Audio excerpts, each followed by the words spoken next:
Okay, it's minus 25 last night, and I parked this thing outside deliberately on purpose, just to show you how bad these things start with just choke. They don't actually start. You'll kill the battery trying to start it.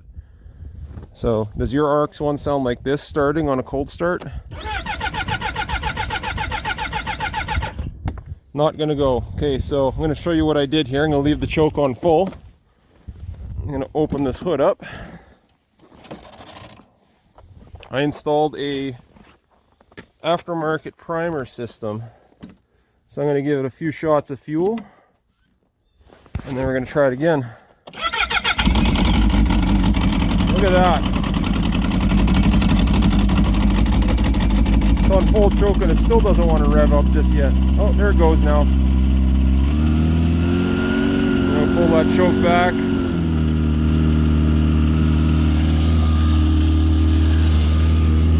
Close the hood up and you're ready to go. Now you can go ice fishing with this thing and leave it shut off all day and not worry about the thing not wanting to start for you. You could just prime it a couple times and away she'll go. Okay, so for the primer kit, I made a little bracket and I mounted my primer right there. So you pump it like that. And this is where I took the fuel from. I took it off the lower one on the fuel tank there. It goes to the fuel pump. I just tied it in line there. That T is not impeding. It's the same size as the fuel line, so it's not impeding flow to the pump.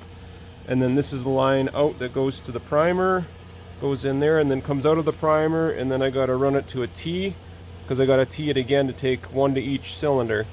So this was really easy. The Yamaha, I left some ports there, I think, for a fuel pump. And they did it on all four of them, which was handy because I thought I was going to have to do something with the carburetors, but this worked out good. So in there on that, between the carb and the engine is your rubber mount. They put like little rubber caps over one here and one there for vacuum port. So I just pulled those off and I added my little adapter fittings to go from the primer line to the vacuum fitting on the neck between the carburetor and the engine, so that drops fuel directly in. And then over here, the fuel pumps, each fuel pump takes a vacuum signal off of each port, so I just simply put a T right there, so the fuel will come in this way and it'll drop down into the cylinder, and because gravity, and then the engine will start, and then the fuel clears out of the line, and then you still get your vacuum signal for your fuel pumps. So that's how I did my primer system, and as you've seen here earlier, it works amazing.